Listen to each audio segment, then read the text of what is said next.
ঠিক আছে।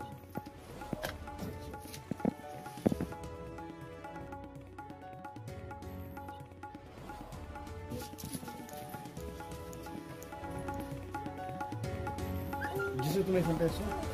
লাস্ট কি কথা হয়েছিল দিদার সঙ্গে? দিদাকে কল করলাম, দিদা কি করছো? বলছে আমরা এই তো রাস্তায় হাঁটছি, 6 কিলোমিটার দূরে আমাদেরকে নামিয়ে দিয়েছে গাড়ি থেকে, তো এবার হাঁটছি আমরা মেলায় ঢুকবো, ফোনটা দূরে নামিয়েছিল 6 কিলোমিটার দূরে। তো ফোনটা রাখতো, আমরা মেলা ভিড় আছে খুব, কথা বলতে আমরা স্নান টান করে আমি তোকে ফোন করবো। আমাকে দিদা এটাই বললো, আমি কলে করলাম, রেখে দিলাম।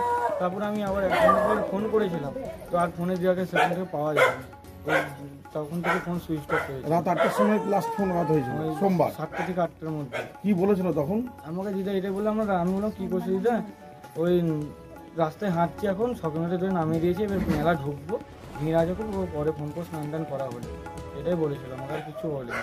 আর একবারও পর থেকে কথা হয়নি, আমার কথা হয়নি। কি ভাবছো তোমরা এখন?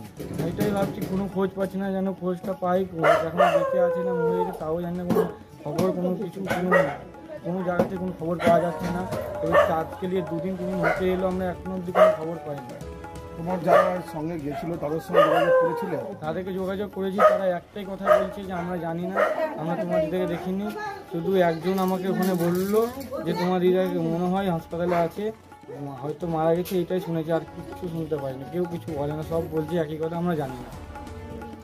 এরকম কেউ আছে? একজনকে লাগাতো ছিল সোমবার দিন গেছিলো, সোমবার দিন ট্রেনে চাপিয়ে এসেছিলো আমার ভাগ্নে, তার মায়ের সঙ্গে যোগাযোগ করা হয়েছিল মঙ্গলবার দিন ওই 8টা নাগাদ। তা তখন ফোন লেগেছিলো, কথাও হয়েছিল, বলেছিল মেলায় নেমেছি, মেলায় যাচ্ছি, ভিড় আছে, এখন কিছু ফোনে শোনা যাচ্ছে না, আমি ফোনটা রাখ, পরে আবার করিস, আমরা মেলাতে ঢুকে চান টান করি, তারপরে ফোন লাগাবো বা পরে করিস, এমনি বলে ফোনটা রেখেছিল মা। তারপরে আর কোনো যোগাযোগ করা যাচ্ছিল না, ফোনে সুইচ অফ মঙ্গলবার থেকে কোনো, আর তারপর থেকে যোগাযোগ নেই।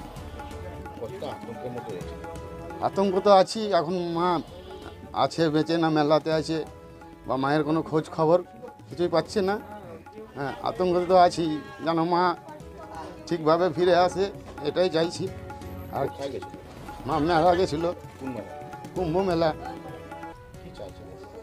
চাইছি যে এটা মা ঘুরে আসুক, মাকে যেন আনা হোক, কোনো ব্যবস্থা কোনো দিক থেকে যদি পাই যাব, যেতেও বলে যাব, যেন মা ফিরে আসে, এটাই চাইছি, আর কি চাইবো।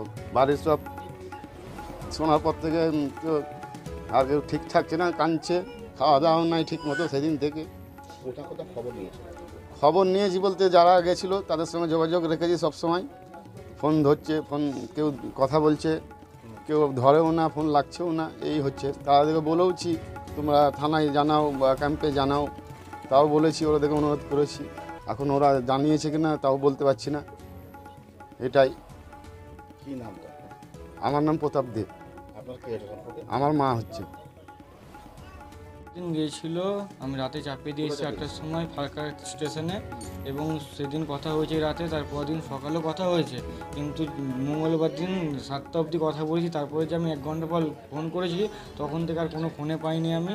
সেই দুর্ঘটনা ঘটার ভিডিও দেখলাম ফোনে, ওই ভিডিও দেখে আমার আতঙ্ক মনে ঢুকেছে, দিদা আদৌ আছে কি নেই, কোনো খোঁজ কোনো বার্তা পাইনি।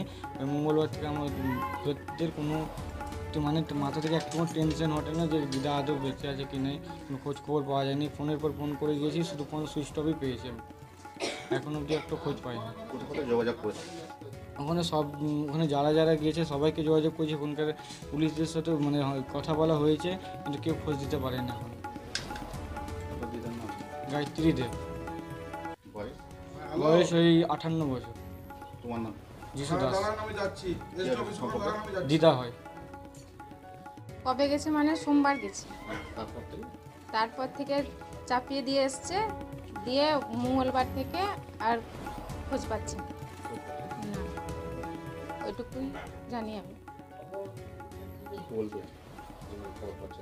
খবর পাচ্ছি। হ্যাঁ, আতঙ্কর মধ্যে এখন কি হয়েছে না হয়েছে এখন তা আমরা তো বলতে পারছি না, আদব আছে কি নাই, সেজন্যই আপনাদেরকে জানাচ্ছি। কি নাম? আমার নাম সোনামণি দে।